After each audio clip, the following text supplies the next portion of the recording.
എന്തിനേരെ പറയണം, നമ്മളൊന്ന് ശ്രദ്ധിക്കേണ്ടതില്ലേ? മറ്റൊരുത്തൻ ഇങ്ങോട്ട് ഫോൺ വിളിച്ച് സംസാരിക്കുമ്പോൾ അവന്റെ സമ്മതമില്ലാതെ പോലും ആ കോള് ലൗഡ് സ്പീക്കറിൽ വെക്കുന്നത് പോലും ഞങ്ങളൊന്ന് ചിന്തിക്കേണ്ടതല്ലേ? ചിലപ്പോൾ വിഷയം നിന്നെ അറിയിക്കാൻ മാത്രം വിളിച്ചതായിരിക്കും. സംസാരങ്ങളൊക്കെ മറ്റുള്ളവരെ കേൾപ്പിച്ചു.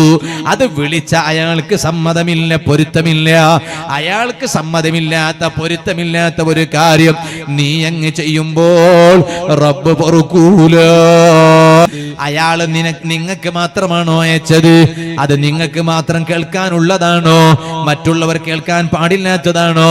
എന്നാൽ ആ വോയിസ് മെസ്സേജ് ആ അയച്ച അയാളെ സമ്മതമില്ലാതെ മറ്റുള്ളവർക്ക് അയച്ചു കൊടുത്തുകൂടാ. കാരണം ഇതൊക്കെ സോഷ്യൽ മീഡിയകളുടെ വിപത്തുകളായി പിന്നീട് പരിണമിക്കുകയാണ്.